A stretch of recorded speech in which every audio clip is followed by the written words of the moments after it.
No Saber Direito desta semana, a gente fala sobre contratos, teoria geral, contratos em espécie, divórcio, pensão, partilha de bens e muito mais. As aulas são com o professor Flávio Grutti.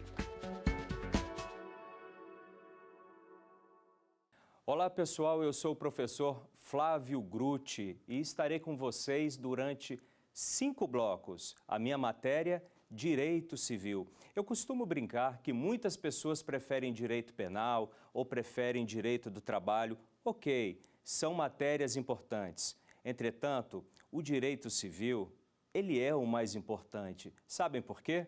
Porque ele cuida de todos os assuntos da nossa vida.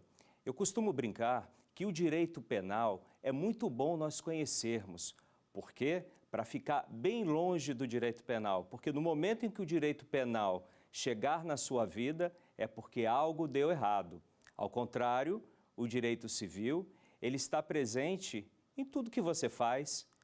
Todos os dias você contrata seguro, você fica em algumas situações de responsabilidade civil, você faz testamento, você casa, você separa, você retoma posse de algum bem, você se preocupa com o nascituro, tudo o que você imaginar de problemas e soluções que podem acontecer na vida de um ser humano consta do Código Civil. Aqui nos nossos 5 encontros, vocês sabem que o direito civil é muito vasto, é muito amplo. Eu tenho uma proposta bem interessante. No primeiro momento, ou seja, na primeira aula, nós vamos falar sobre a teoria geral dos contratos. No segundo momento, na segunda aula, nós vamos abordar contratos em espécie. São vários contratos em espécie, mas eu escolhi aqueles 3 mais frequentes no dia a dia de qualquer cidadão: compra e venda, doação e os contratos de corretagem. No terceiro dia, no terceiro bloco, nós já vamos passar um pouco mais e vamos até o divórcio e as suas nuances após a edição da Emenda Constitucional número 66 de 2010. Mudou tudo. Agora não se discute mais culpa. Depois nós vamos passar para os alimentos. E por último, a parte do direito patrimonial, ou seja, quando faz a partilha. E é aí que o bicho pega. Então, nesses 5 encontros, eu escolhi 5 temas relevantes e vou trazer alguns casos, porque eu tenho certeza que, por exemplos, a fixação da matéria e a subsunção dos fatos à norma fica muito mais fácil. Dito de outra forma, é muito melhor para nós aprendermos o direito e aplicarmos o direito. E dentro desse espectro inicial da nossa primeira aula sobre a teoria geral dos contratos, de saída, eu já lembro para vocês que os contratos são os temas mais importantes. Por quê? Porque todos os dias nós fazemos contratos nas nossas vidas. Quer ver? Você acorda de manhã, você dá um beijo na sua esposa ou no seu marido, você já está cumprindo o seu contrato de casamento. Sim, casamento é um contrato. Claro que casamento é um contrato.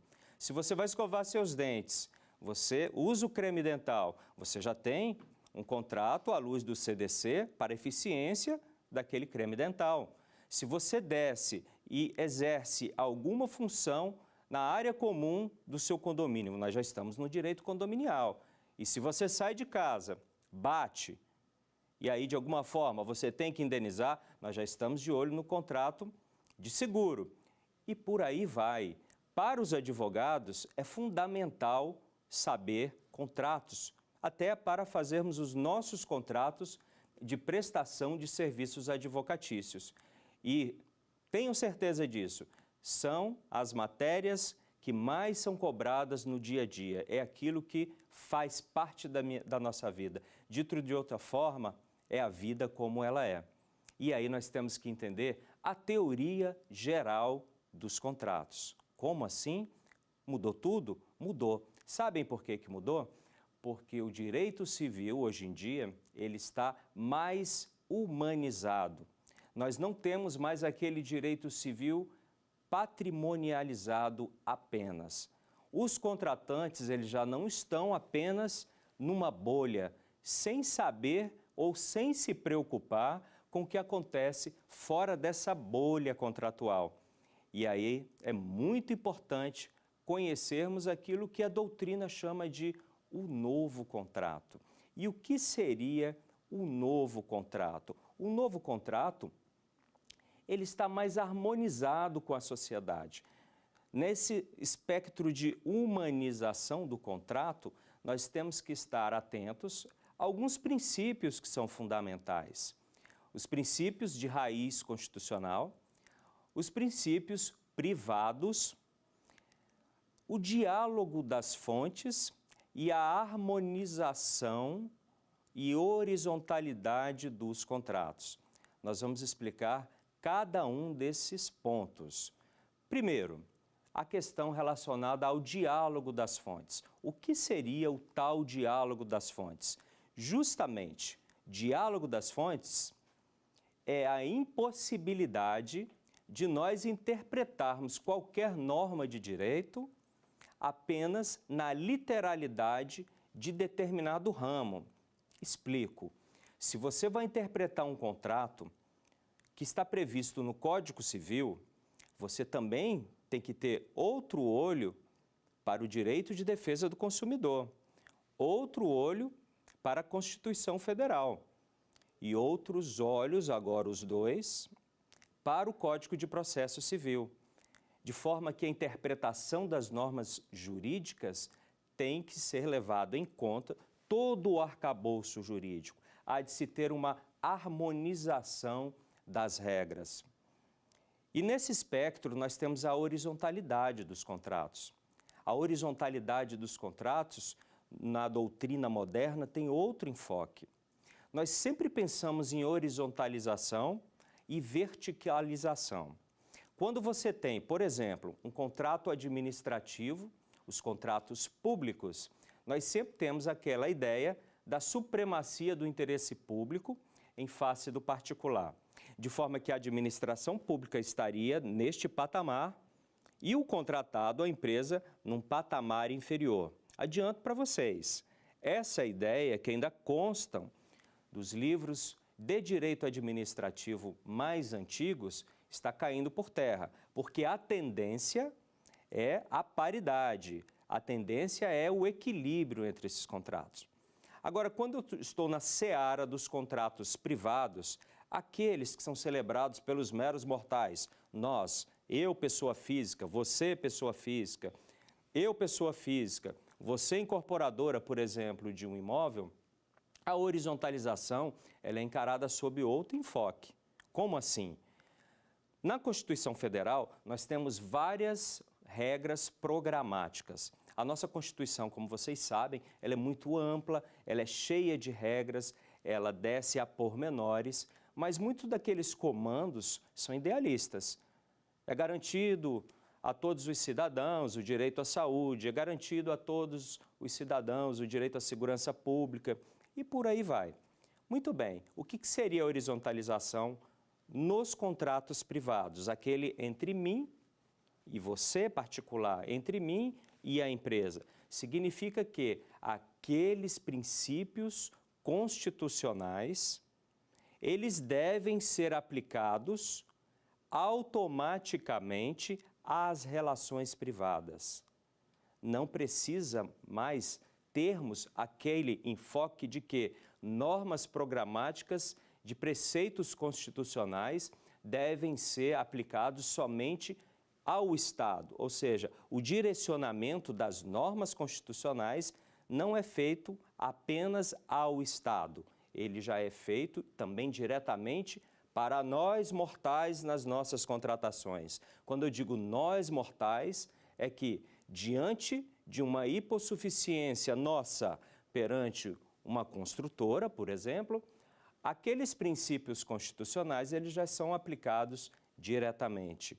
Diante de uma hipossuficiência nossa em relação a um plano de saúde, aquelas normas de proteção constitucional já são aplicadas diretamente àquele contrato, de forma que aquela sua solução urgente, ela vai ser apreciada pelo Poder Judiciário com maior força e com maior rapidez. Muito bem, nós já falamos aqui da concepção constitucionalista e vamos passar agora para uma abordagem a respeito da dignidade da pessoa humana. Aliás, nós temos 3 princípios: princípio da dignidade da pessoa humana, o princípio da solidariedade social e familiar e temos o princípio do direito à saúde. Esses princípios, eles devem ser usados à exaustão. Eles são ótimos para que possamos fundamentar nossas petições, eles são ótimos para que os doutos juízes profiram suas sentenças. Como assim? Princípio da dignidade da pessoa humana. Ele está previsto no artigo 1º, inciso 3º da Constituição Federal. Por esse princípio da dignidade da pessoa humana, até pela própria acepção da palavra, todo indivíduo tem direito a viver de forma digna e a ter garantido aqueles requisitos para que isso aconteça. O princípio da dignidade da pessoa humana é utilizado quando se pleiteia danos morais, quando se pleiteia a mitigação de contratos de planos de saúde e por aí vai. O princípio da solidariedade familiar ou da solidariedade social, ele embasa, inclusive, o pedido de alimentos entre cônjuges, entre ascendentes e descendentes. E também nós temos o direito à saúde, o princípio do direito à saúde. Hoje não é raro nós termos várias contendas judiciais a respeito de planos de saúde que se negam a executar determinado procedimento médico sob a alegação de que o contrato prevê de forma diferente. Numa situação como tal, se você, atento ao diálogo das fontes, atento à horizontalidade dos contratos, lembra? Aquelas normas de proteção de todos os cidadãos são aplicadas automaticamente nas contratações, sem que isso configure obrigatoriamente que antes tenha que passar para o Estado. Aquela relação entre mim, pessoa física, e aquele plano de saúde vai ser afetado de alguma forma.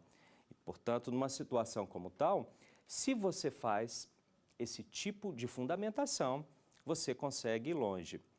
E olha, além dos princípios de ordem constitucional, nós temos os princípios privados. Os princípios privados, nós sempre lembramos daquele princípio da autonomia da vontade e o princípio da autonomia privada. Pelo princípio da autonomia da vontade, as partes são completamente livres para fazerem e contratarem o que quiserem. Acontece que o princípio da autonomia da vontade perdeu vitalidade jurídica. Ou seja, quando eu digo que perdeu a vitalidade jurídica, eu digo que ele já não tem aplicabilidade absoluta. Dito de outra forma, o princípio da autonomia da vontade está fora de moda, está em desuso. Por quê? Porque hoje nós temos a preponderância, diria até mais, a dominação do princípio da autonomia privada. Qual é a diferença entre a autonomia da vontade e a autonomia privada? Na autonomia da vontade, você contrata o que você bem entender. Lembra da bolha que eu falei no início? Só interessa o que está ali dentro da bolha. O A e o B, o contratante e o contratado, avançaram determinado objeto contratual. Não importa os efeitos externos que irradiam daquela bolha. Já no princípio da autonomia privada, não. As partes são livres para contratar. Ou seja, entre A e B, aqueles mesmos que estão na bolha, há uma obrigatoriedade de execução do contrato. Mas esse contrato, em que pese a liberdade para ser formalizado, ele não pode suplantar o princípio da função social do contrato. Ele não pode suplantar o princípio da boa-fé objetiva. lembrem desses dois: princípio da função social do contrato, princípio da boa-fé objetiva. Eles resolvem tudo.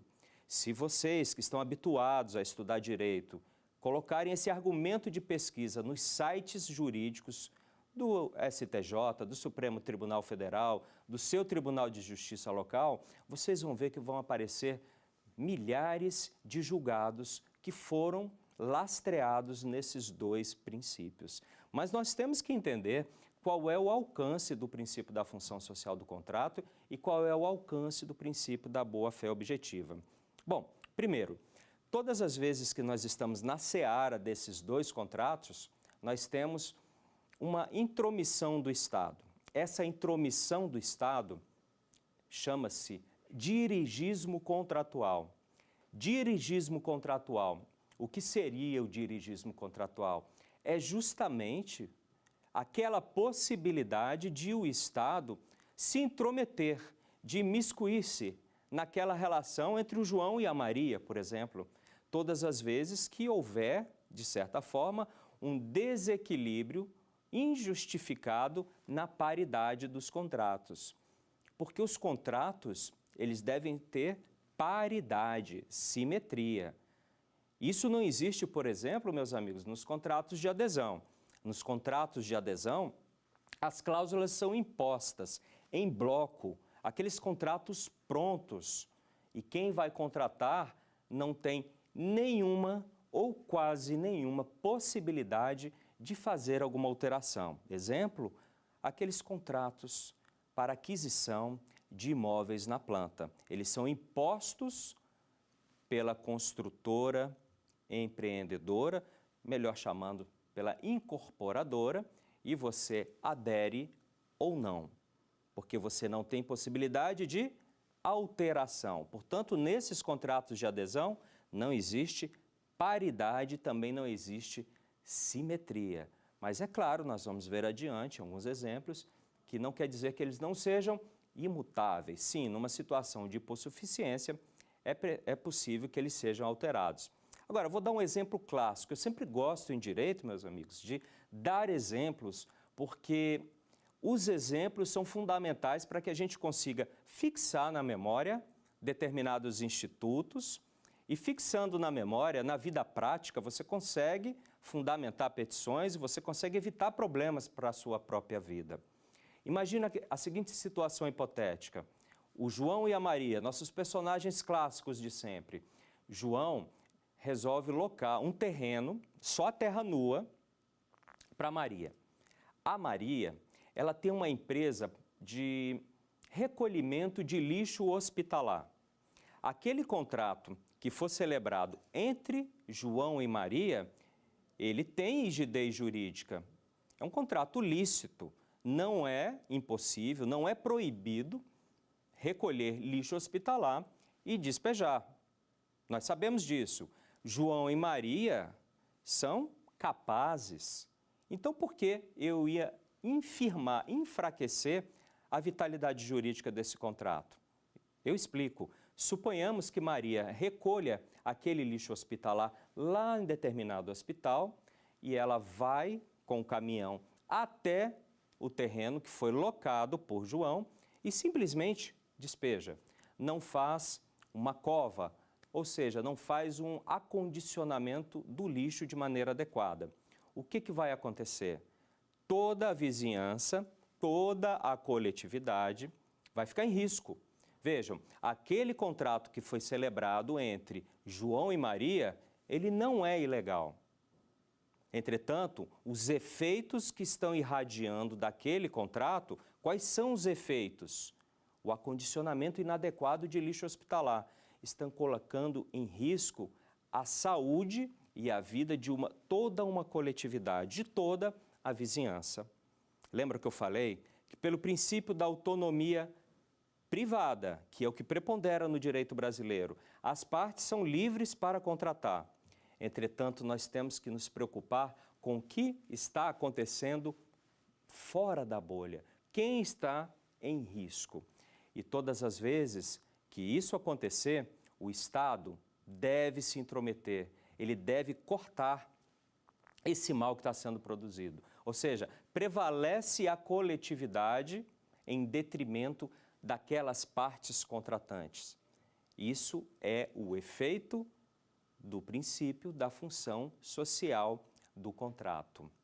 Vamos seguir adiante aqui. Já falamos do diálogo das fontes, da horizontalização, dos princípios de raiz constitucional e nós entramos especificamente no princípio da função social do contrato.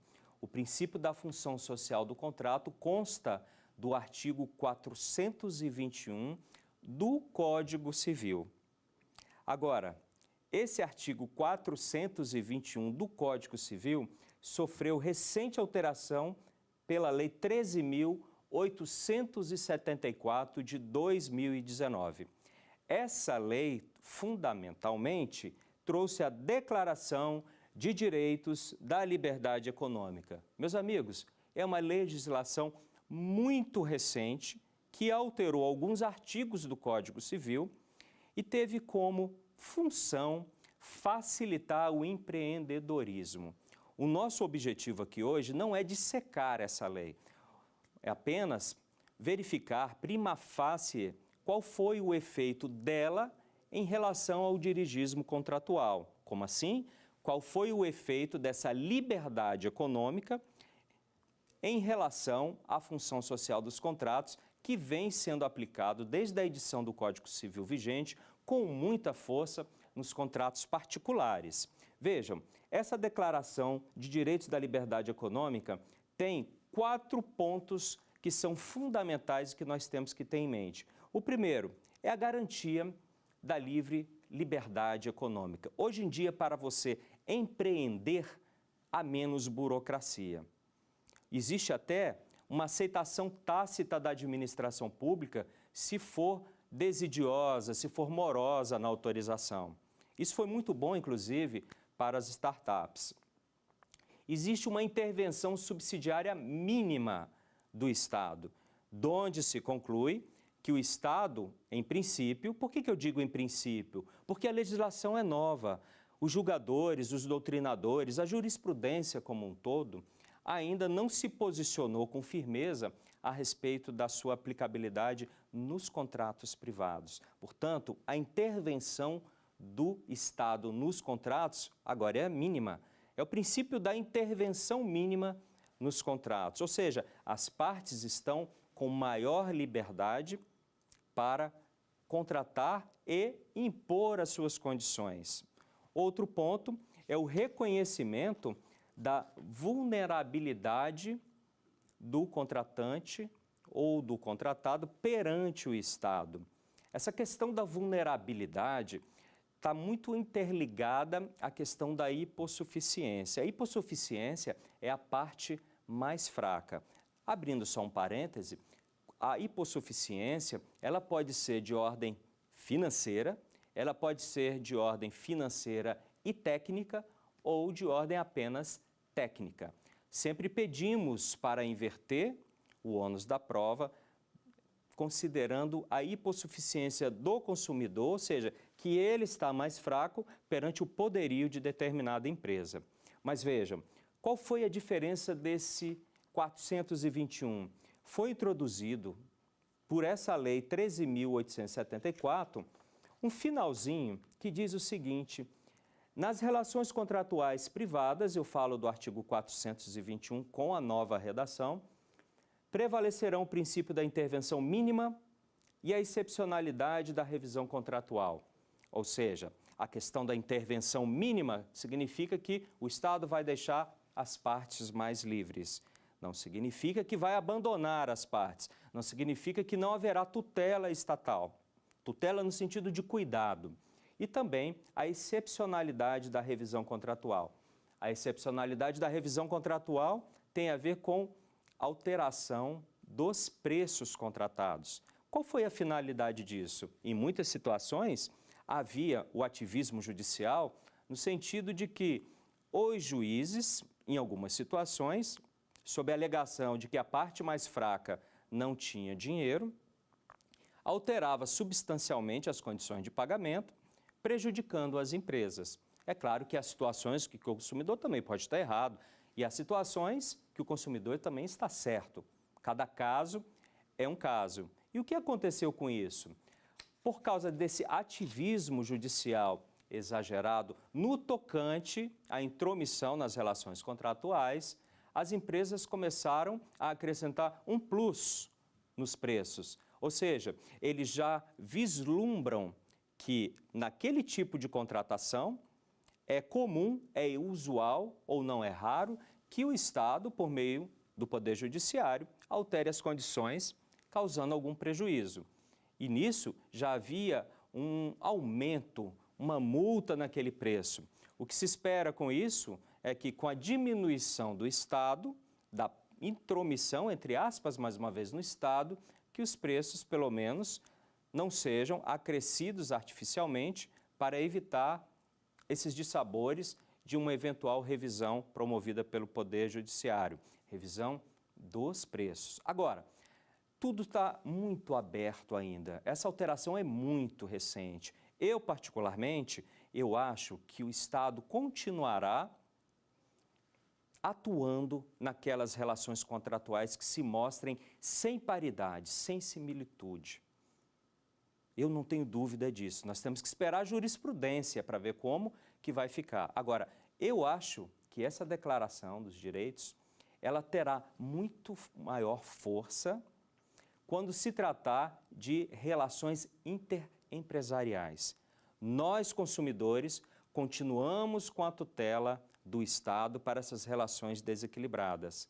Nós, consumidores, continuamos fazendo jus à aplicação do artigo 413 do Código Civil, que, por exemplo, diminui as multas contratuais quando elas se mostrarem excessivamente onerosas. Guardem bem esse artigo 413, porque ele resolve muita coisa. Lá diz que o juiz deve, não que o juiz pode reduzir aquelas multas que se mostrem excessivamente. Bom, seguindo, vamos aqui para o princípio da boa-fé objetiva. Olha, se eu perguntar para vocês, me definam o que é a função social do contrato, ninguém saberá falar. Porque não existe uma definição objetiva sobre função social do contrato. Nós temos que entender o alcance para aplicar no dia a dia. Da mesma forma, a boa-fé objetiva não tem um conceito objetivo. O que eu posso adiantar é que quando eu penso em boa-fé objetiva, eu estou falando do dever de conduta, da lealdade, da honestidade que nós esperamos de todos aqueles que estão contratando conosco ou que irão contratar conosco. Lembre-se, portanto, que o princípio da boa-fé objetiva tem a ver com lealdade contratual, dever geral de conduta, boa-fé no sentido de se ter hombridade, de se falar a verdade. Isso é o que se espera. É um conceito, como eu disse, abstrato, aberto, subjetivo, mas que resolve muita coisa. Gente, e dentro dessa esfera do princípio da boa-fé objetiva, nós temos 4 subprincípios que são de uma importância enorme.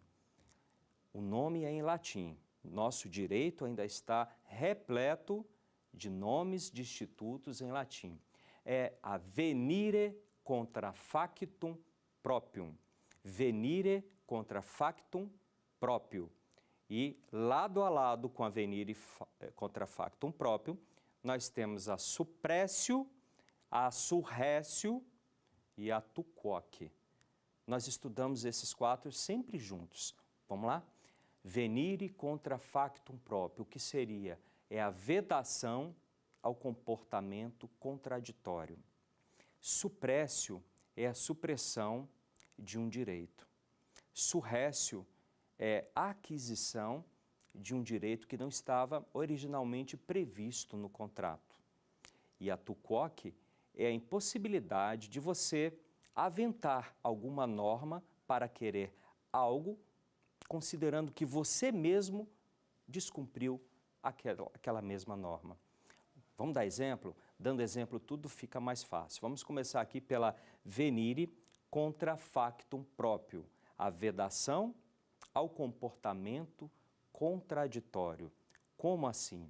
Suponhamos que você esteja endividado, muito endividado, precisando de dinheiro, louco, você não quer cair nas mãos de um agiota, mas você precisa de dinheiro.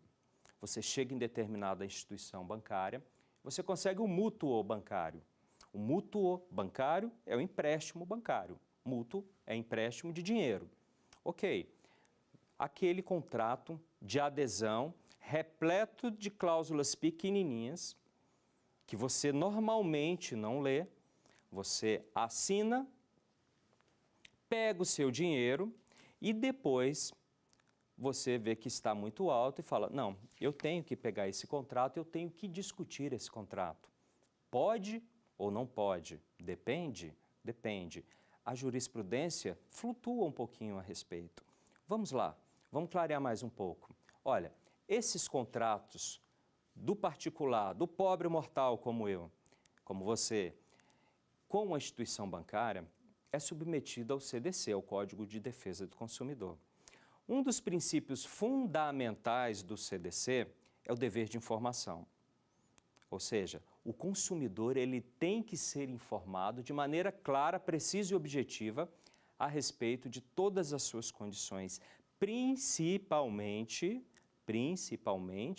quando se tratar de cláusulas restritivas de direito.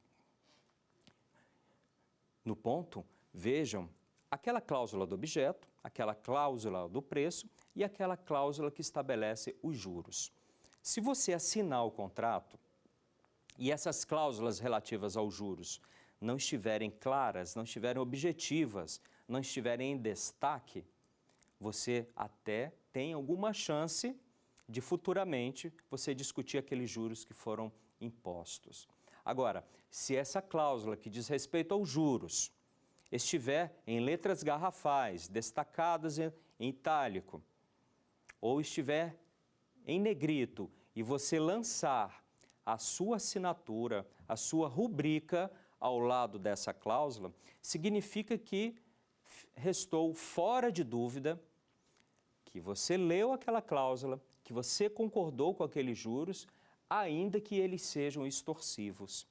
Numa situação como tal, imagine, você pegou 10 mil reais no banco, você gastou o dinheiro e no mês seguinte você ajuizou uma ação para que fosse buscado o reconhecimento da abusividade daqueles juros. Ora, nesse espectro, a primeira defesa que essa instituição bancária usaria seria a venire contra factum próprio, a vedação ao comportamento contraditório.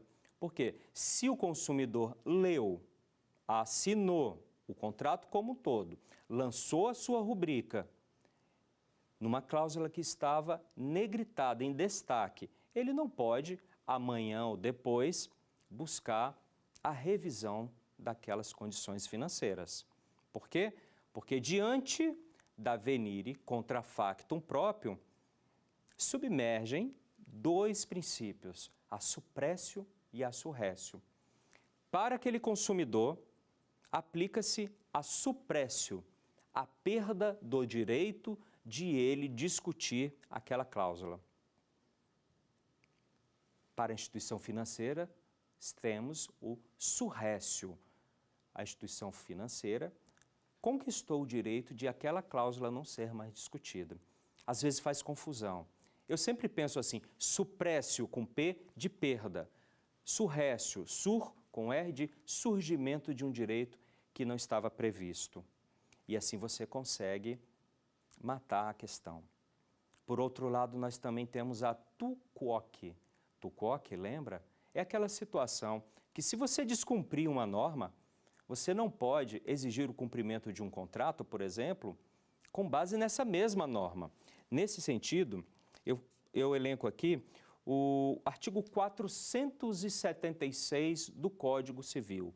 Artigo 476 do Código Civil. Por esse por esse artigo, nos contratos bilaterais, nenhum dos contratantes, antes de cumprida sua obrigação, pode exigir o implemento da do outro. Esse artigo ele é coringa. Ele é coringa no sentido que nós podemos produzir muitas provas, muitas contestações e fundamentar muitas petições iniciais com base nesse artigo. Como que você vai exigir do outro uma prestação de um contrato se você não cumpriu a sua parte? É mais ou menos como que você vai exigir a entrega de um carro se você não pagou pelo carro. E eu tenho um exemplo aqui que elucida bem esse instituto do Tucoc. Imagine uma cláusula de divórcio. Nessa petição inicial de divórcio, os divorciandos estabeleceram o rompimento do vínculo conjugal, tudo certo, estabeleceram também a questão da partilha de bens e lá no tocante aos alimentos, eles fizeram a seguinte avença. O homem é servidor público e este homem integra um plano de saúde da forma de coparticipação.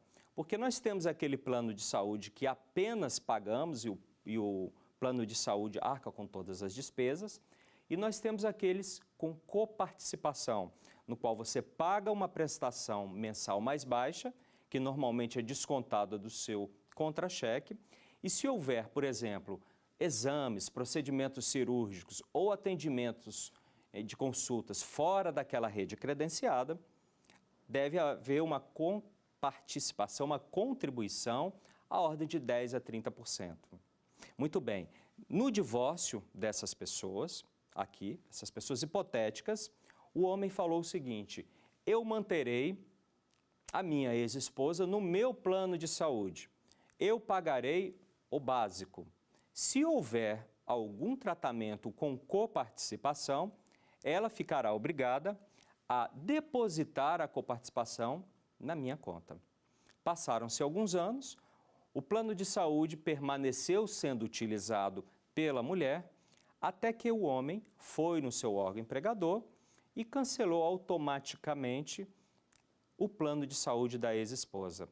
Na sequência, a ex-esposa, irresignada, ajuizou uma ação com a finalidade de obrigar o ex-marido a reincluí-la no plano de saúde. E o marido falou: eu não vou reincluí-la. Sabe por quê? Porque você não cumpriu a sua parte.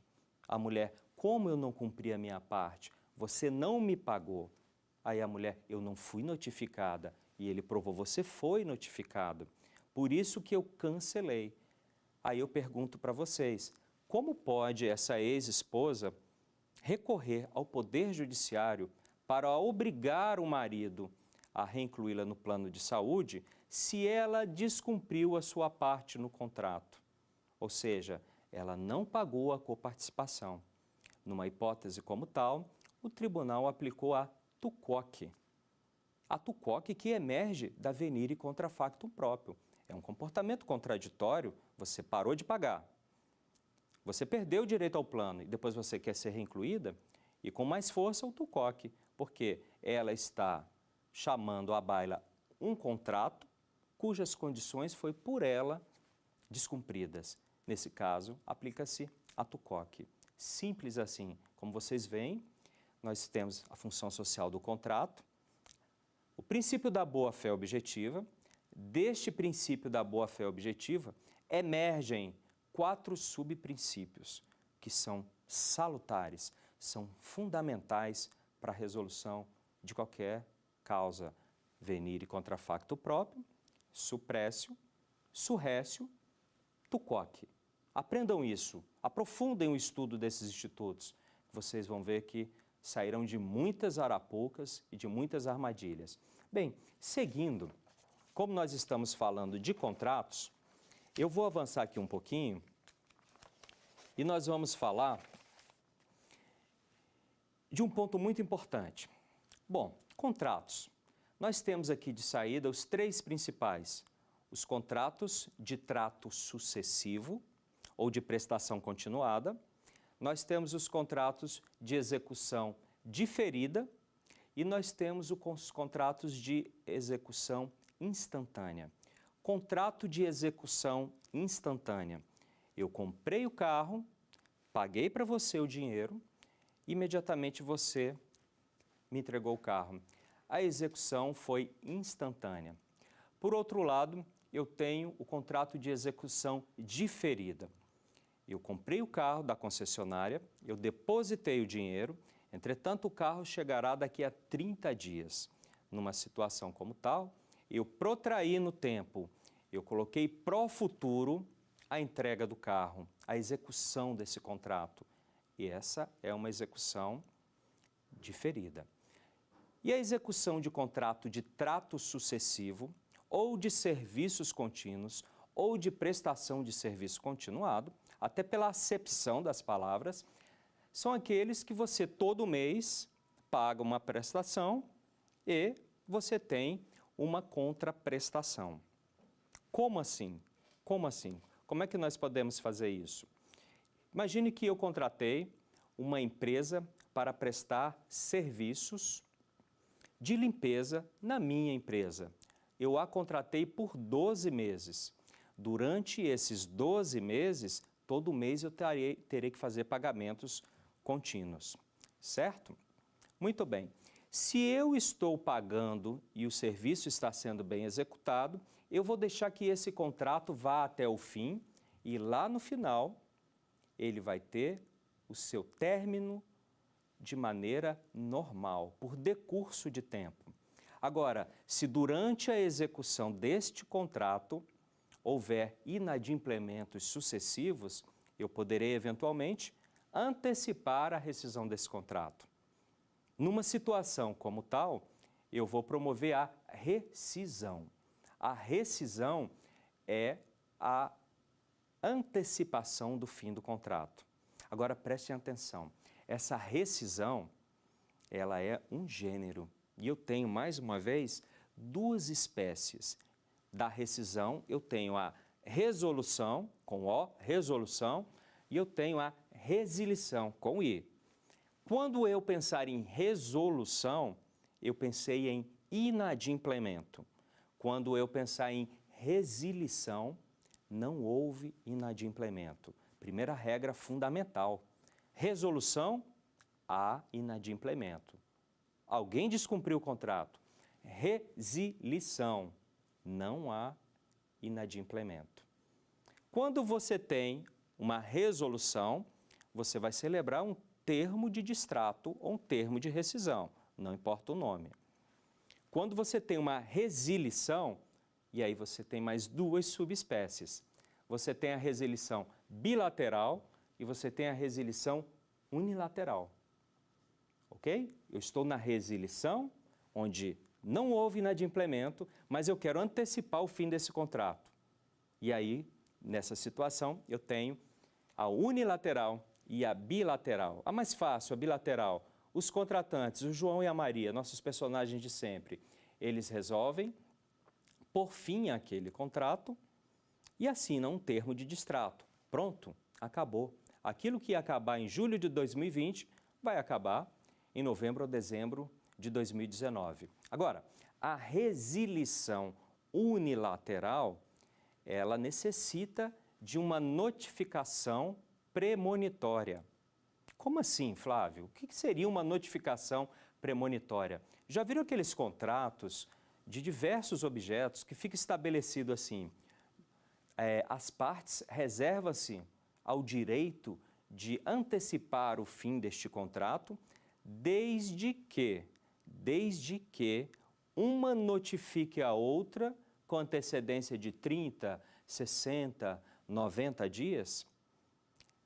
Essa notificação prévia chama-se notificação premonitória. E essa notificação premonitória, ela é indispensável para que aquele contrato seja resilido antes do tempo. E se ele vai ser resilido, não significa que você vai ter que provar o descumprimento. Apenas você vai dizer, não quero, não quero. Não temos mais afeição para tocar esse contrato, que nós chamamos de affectio, certo? E aí acabou. Agora, um detalhe, para se promover uma resilição unilateral com notificação premonitória, há que se ter uma cláusula prévia nesse sentido. Ou seja, a resilição unilateral, ela somente é possível se houver prévia previsão contratual, senão ela não existe. E dentro dessa seara toda de contratação, nós estamos aqui dialogando um pouquinho com o livro do direito das obrigações. Nós também temos que entender, até para entrarmos em alguns problemas mais complexos, a questão da mora. O que é mora? Todas as vezes que se pergunta o que é mora, a pessoa automaticamente responde: mora é atraso, é retardamento. Ok, tá certo, mora é atraso, é retardamento, mas não é só isso. Mora significa o cumprimento imperfeito de uma obrigação. Como assim? Não estou entendendo. Vamos supor, eu contrato o seu João, mais uma vez nosso personagem, para que ele construa um canil na minha fazenda. Ficou estabelecido que este canil deveria ser entregue no dia 15 de novembro de 2019, uma data hipotética. No dia 15 de novembro, ele entregou o canil, com as paredes tortas, com o portão caído, com o chão irregular e com o telhado mal feito. Eu posso considerar executado e cumprida essa obrigação? O objeto foi cumprido? Não foi. E se ele não foi cumprido, eu tenho duas alternativas: rescindo o contrato ou permito que ele corrija. Isso é importante. Veja, mora, cumprimento imperfeito da obrigação. No espectro da mora, conforme o Instituto da Mora, se eu ainda quiser executar esse contrato, eu vou aplicar uma multa moratória e vou esperar a conclusão desse objeto. Agora, se eu não quiser mais executar esse contrato, eu vou rescindir esse contrato e vou aplicar uma multa compensatória. Como assim, Flávio? Ainda está um pouquinho nebuloso. Olha, vamos lá. Se a data da entrega era 15 de novembro, se ele me entrega no dia 20 de novembro e eu aceito, ok. E eu ainda quis a execução do contrato, mas eu vou aplicar multa moratória por esses 5 dias de atraso. Se ele no dia 15 me entregou o canil, mas cheio de imperfeições, e eu concedo para ele mais 30 dias para ele me entregar esse canil, eu ainda quis a execução do contrato. Eu vou aceitar daqui a 30 dias, mas eu vou aplicar uma multa moratória por esses 30 dias de atraso. Agora, se eu vejo que o seu João tem completa inaptidão para executar aquela obra, eu vou rescindir o contrato, eu vou rejeitar a obra. Aí eu não vou aplicar uma multa moratória, eu vou aplicar uma multa compensatória. E olha o detalhe, gente, que importante, a multa compensatória, ela já tem uma pré-fixação de perdas e danos. O que seria uma pré-fixação de perdas e danos? Já traz, incerta com S, incerta de íncita, de constante da cláusula, uma indenização. E essa indenização, ela não poderá ser aumentada. Como assim?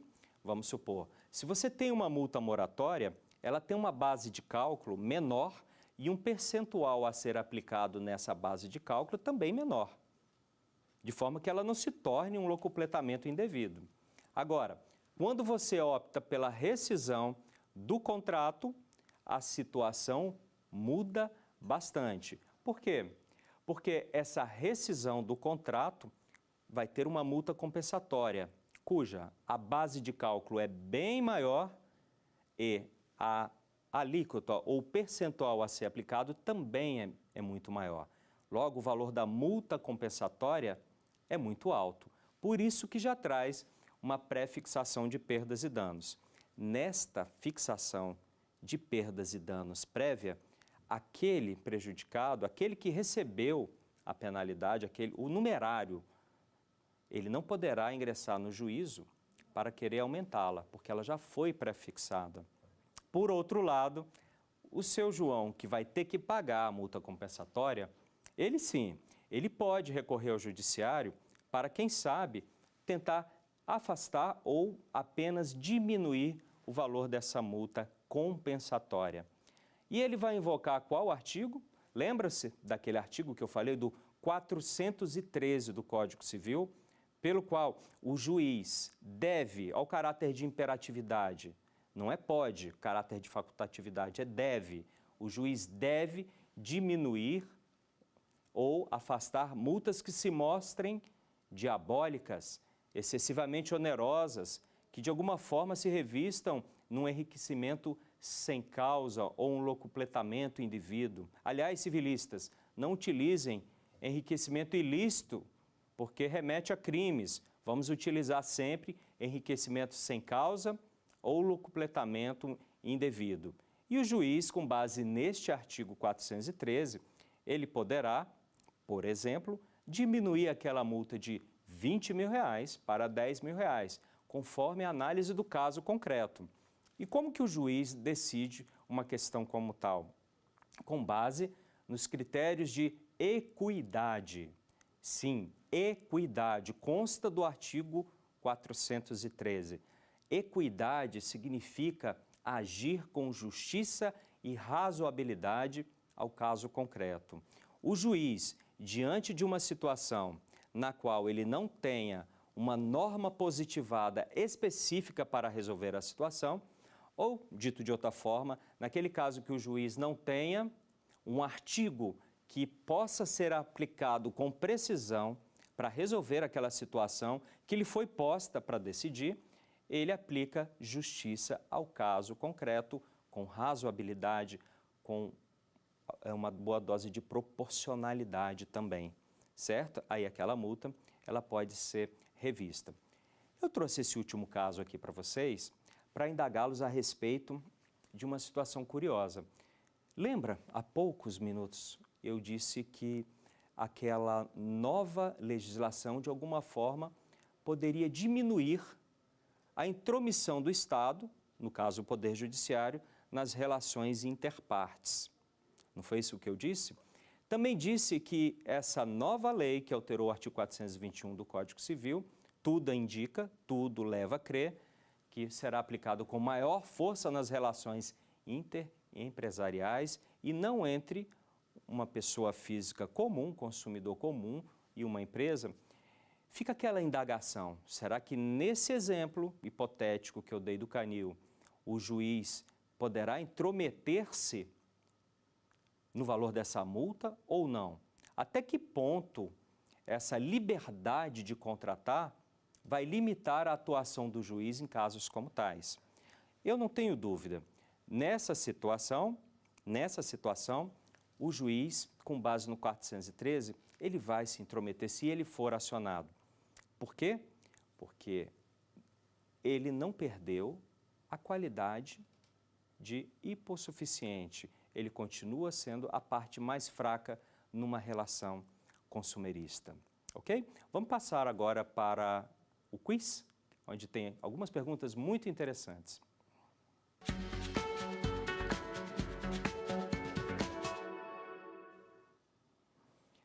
Vamos lá. A respeito da extinção antecipada dos contratos, assinale a alternativa correta. Se houver inadimplemento, poderá o credor aplicar a resilição do contrato. Se houver inadimplemento, poderá o credor aplicar a resolução do contrato. A resilição unilateral dispensa a notificação premonitória. Os contratos de execução diferida não comportam a rescisão antecipada. E aí, já sabe a resposta? Nós acabamos de falar sobre isso. O que você acha? Resposta correta B. Se houver inadimplemento, poderá o credor aplicar a resolução do contrato. Próxima.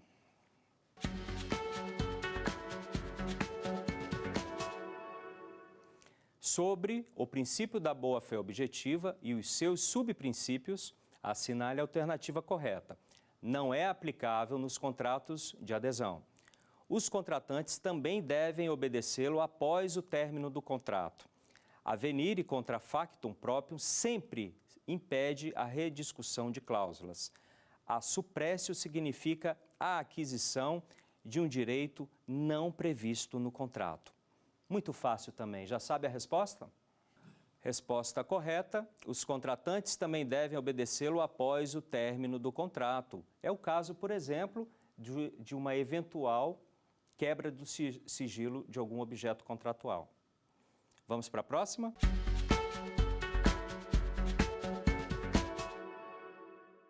A respeito do pacta sunt servanda, assinale a alternativa correta. Vigora de forma absoluta no direito brasileiro. Pode ser mitigado no sentido de relativizado em face do princípio da função social do contrato. Impede a revisão dos contratos antes do interstício de 12 meses entre a assinatura do contrato e a eventual alteração das condições inicialmente ajustadas. Justifica o princípio da autonomia privada. Também muito fácil. Qual seria a resposta? Acertou? Vamos ver? Resposta, letra B. Pode ser mitigado, suavizado, relativizado, afastado em face do princípio da função social do contrato, justamente por quê? Porque o princípio da função social do contrato, ele se presta justamente para impor limites na liberdade contratual. Ou seja, não existem, meus amigos, mais a vontade absoluta dos contratantes. A vontade agora, ela tem um limite. O limite qual é? A função social do contrato. E eu convido você para a nossa próxima aula, que nós vamos abordar alguns dos contratos em espécie. Muito obrigado e até a próxima.